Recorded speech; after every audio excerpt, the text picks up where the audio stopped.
Hello everyone, you're welcome to solve this nice algebra problem, which is x times x plus 2 times x plus 4 times x plus 6. This is equal to 9. So what is the value of x? Now let's provide a solution from here. Now we have x multiplying by x plus 2 multiplying by x plus 4 multiplying by x plus 6. This is equal to 9. We can multiply x by x plus 6, then we multiply x plus 2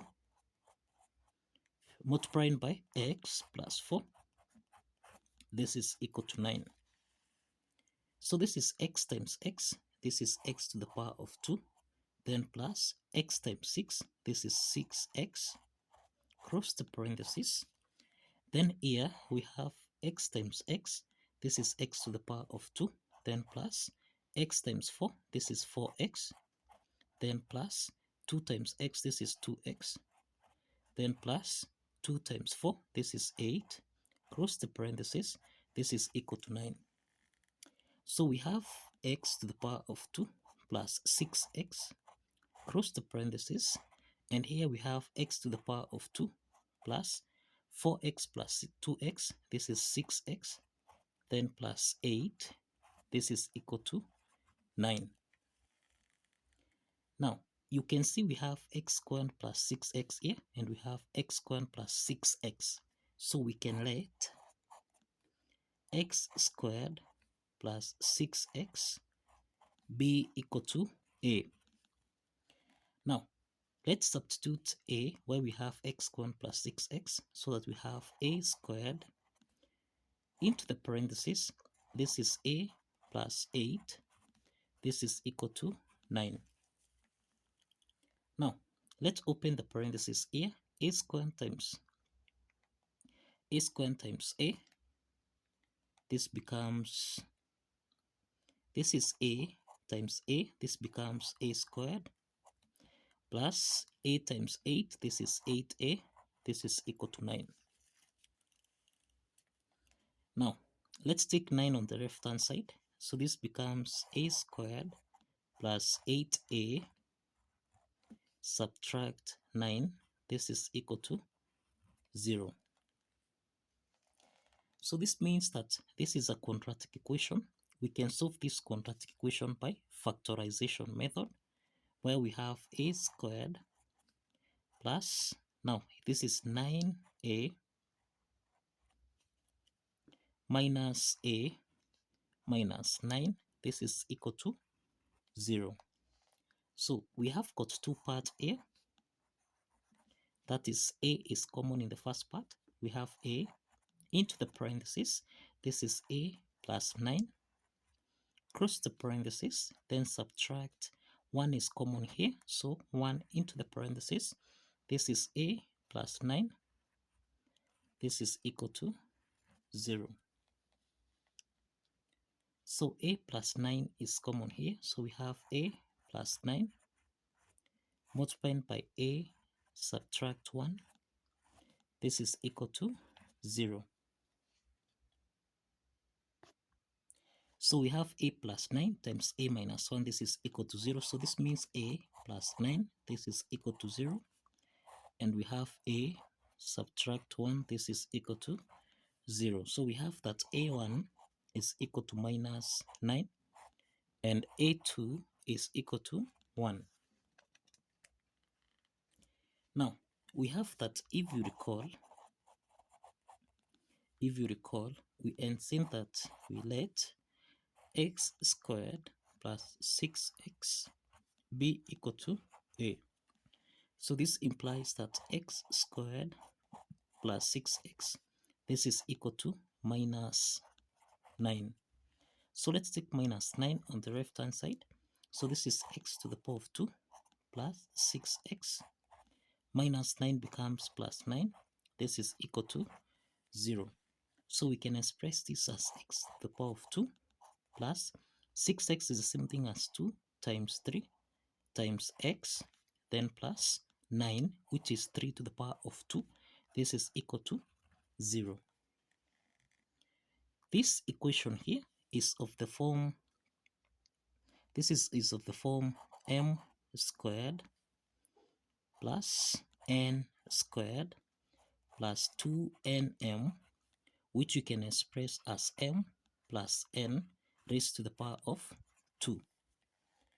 Applying this algebraic identity, then here we have x plus 3 raised to the power of 2. This is equal to 0. So in other ones here, we have the square root of x plus 3 raised to the power of 2. This is equal to the square root of 0. And this implies that x plus 3, this is equal to 0.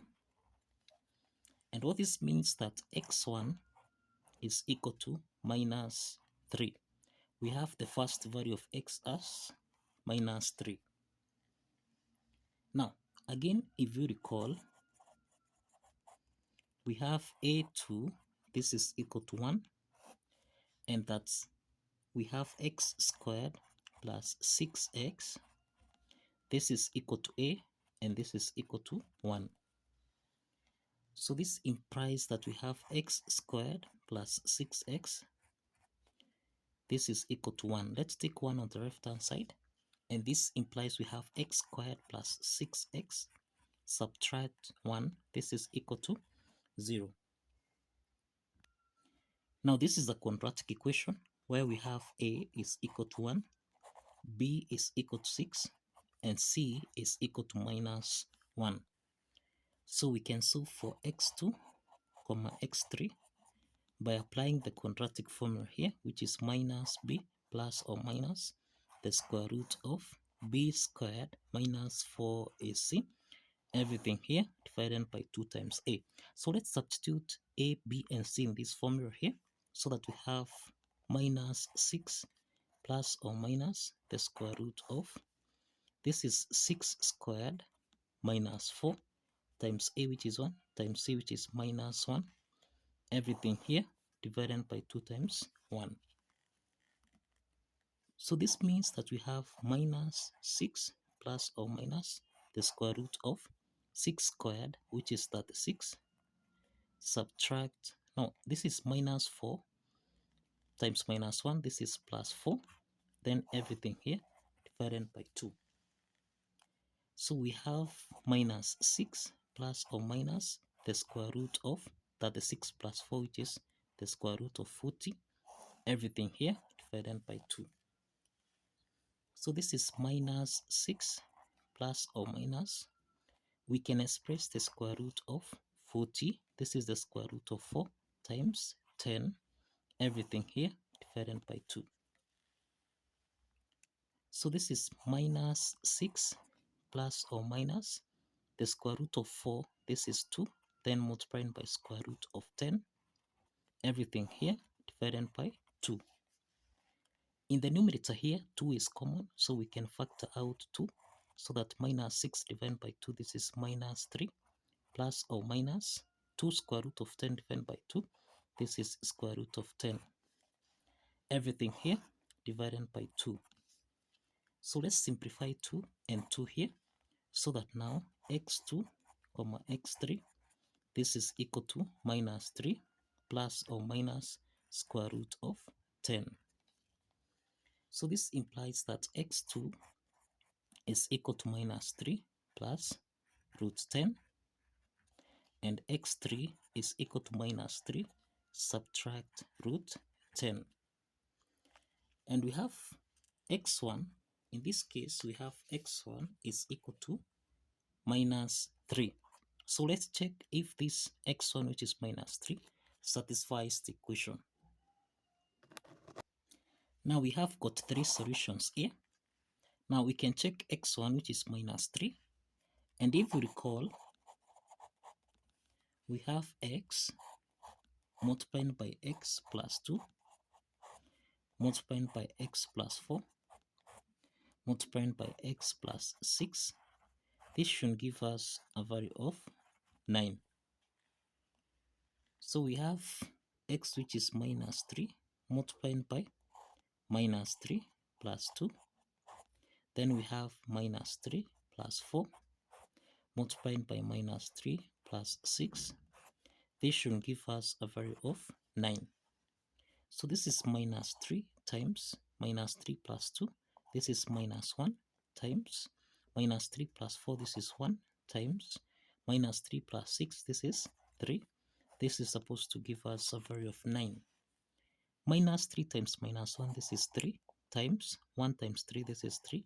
This should give us a value of 9. 3 times 3. This is 9, which is equal to 9.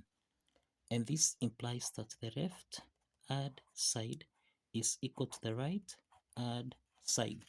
And this proves that x equal to minus 3 satisfies the equation. So kindly follow the steps, like this video, and kindly subscribe. Like this video and subscribe.